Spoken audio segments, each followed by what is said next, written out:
Ndabaramukije amahoro y'Imana bakunzi ba Bedanora TV, umuntu wese iyo ari, haba mu gitondo, haba mu ijoro, haba ku murango, umuntu wese Imana imuhezagire.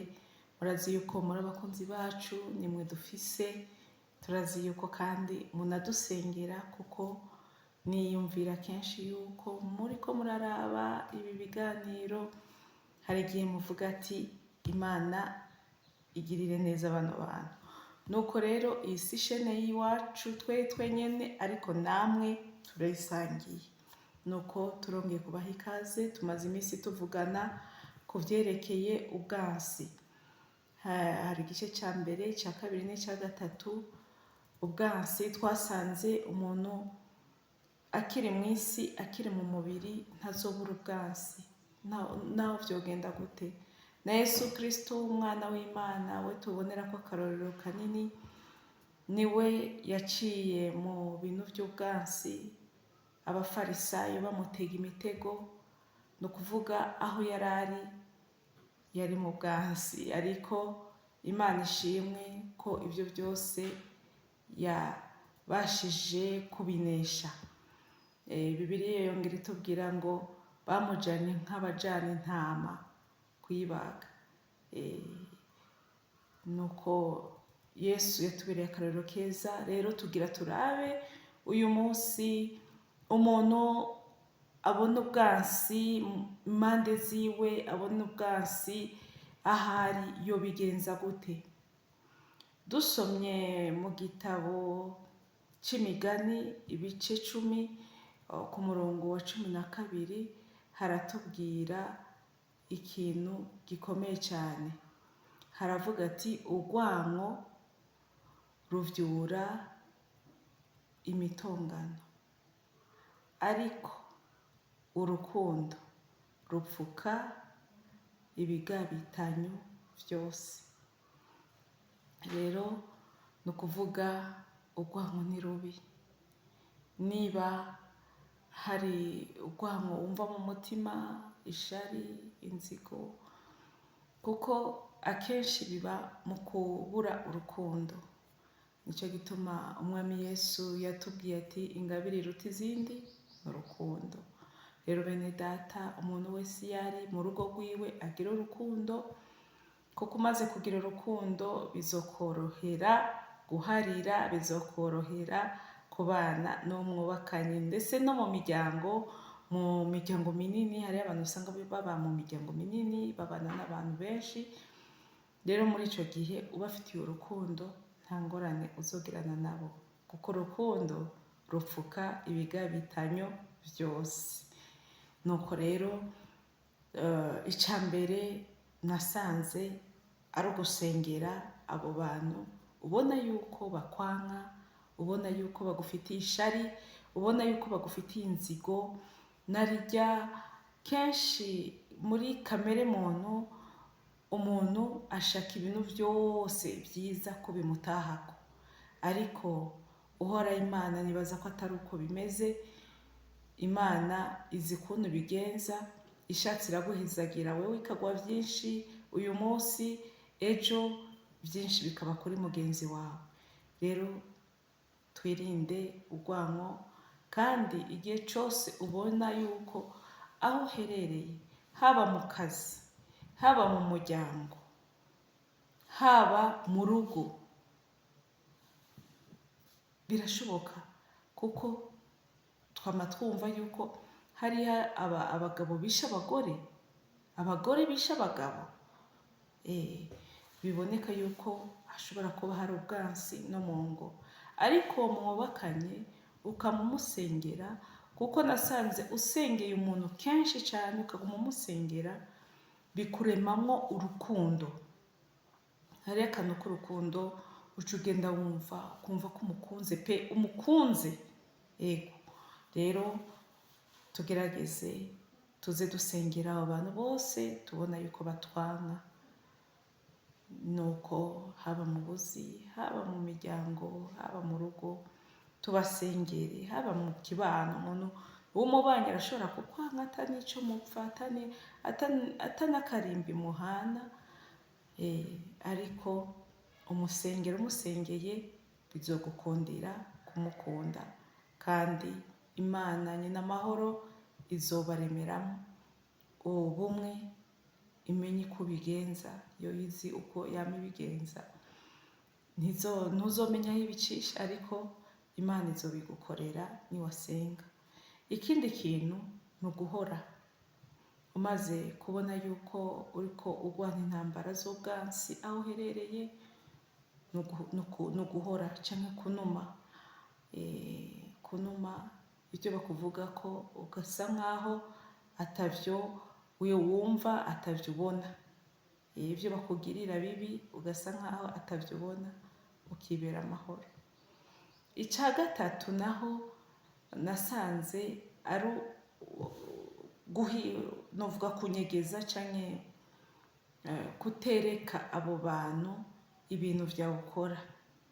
Muri ico gihe bisaba yuko usa nk'unyegeje ibintu ukora, ari urudandazwa, ari ibintu vyiza vy'iterambere, ivyo bituma bakugirira ishari, bituma bakugirira inzigo, vyiza wobinyegeza ukabikora buke buke ata muntu uvyeretse. Aho navyo birafasha kugira ubarinde uruvugo, ubarinde ubwansi, unabwirinde. Nuko ica kane umuntu ashobora gukora ni kurondera umuntu wizeye, ukarondera umuntu ati uyu ndamwizeye, uyu arashobora kumfasha nkashika ku ntumbero nafashe, akamfasha kubandanya muri uru rugendo, kubandanya mu ntumbero. Kuko burya umuntu ari mu isi akenshi aba afise intumbero, adandaza afise intumbero y'aho ariko araja, aba afise vision. Ari mu rugo nawe nyene aba afise vision.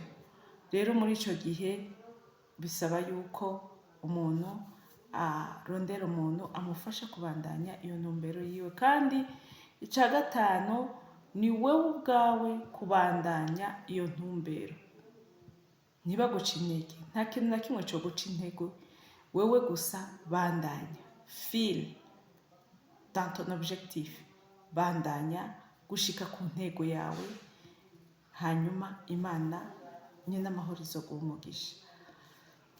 Hanyuma ikintu ca kane woza uragira, ca gatandatu, ni kuba kure y'abo bantu. Kuba kure simvuze ngo kwimuka, ariko wogerageza ugasa nkaho niba mwagirana ibiganiro cyane, niba mwagirira igara rimwe, ugasa nkaho ubigabanije buke buke, ukisokora. Biguha amahoro, biha amahoro n'abo bandi, boye kuguma bakubona, kuko bishoboka kuba mubonana cyane, ari kuvuga bakumva amabanga yawe, bigatuma bibabaza umutima, nawe bakakubaza umutima kubera bakugiriye ishari. Rero muri ico gihe ivyo byose ubikoze, ivyo bitandatu bizogufasha cyane. Imana iduhezagire, iturinde ubwansi aho tubaye, itugwanirire abari mu bihe by'ubwansi, mu ngo, mu miryango, mu buzi, mu kibano.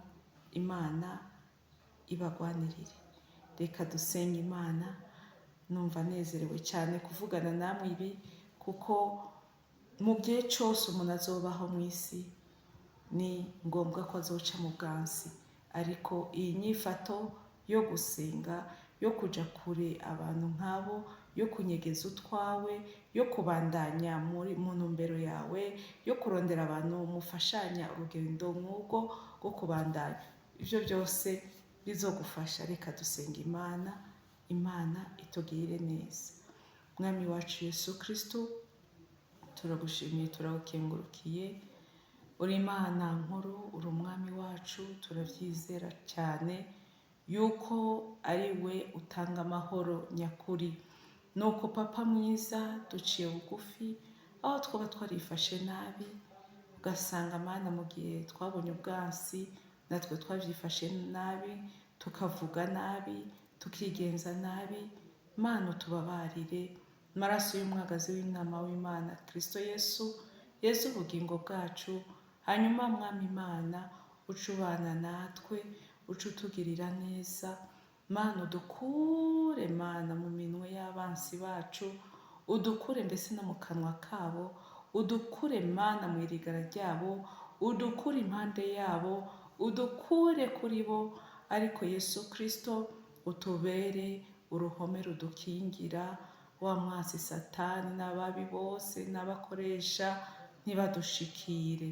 Uzoba ukoze cyane, uratugira neza mu ngo, uratugira neza mu miryango aho tubaye, uratugira neza mu buzi, uratugira neza mu kibano aho tubaye. Mwami uturinde ubwansi ubwo ari bwo bwose.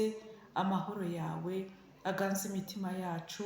Abantu bose bariko baca mu bintu by'ubwansi, turasengeye ubugingo bwabo Mana, ubuzigame imitima wizigame ndetse n'imibiri mu izina rya Yesu Kristo. Mana tuzi yuko ivyo byose by'ubwansi bitakuva ko, nibitube kure nibibabe kure. Mwami wacu Yesu, amahoro n'umunezero Mana n'urukundo bibe mu ngo zacu, mu miryango yacu ndetse no mu kibano.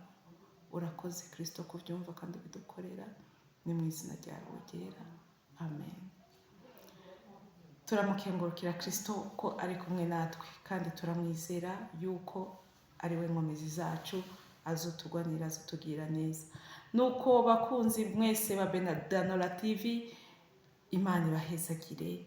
Umuntu wese ashimye video ayirungikire mugenzi we, kandi niba utariyandikisha ko uraraba amavideo yose aca ngaha, ibiganiro byose urafyonda wiyandikishe aho hari inzogera. Nyuma kubona akazogera uca umenya yuko wiyandikishije, hanyuma ibintu bice bigenda neza. Ni muhezagirwe mwese mu miryango, twese mu miryango no mu ngo zacu, amen.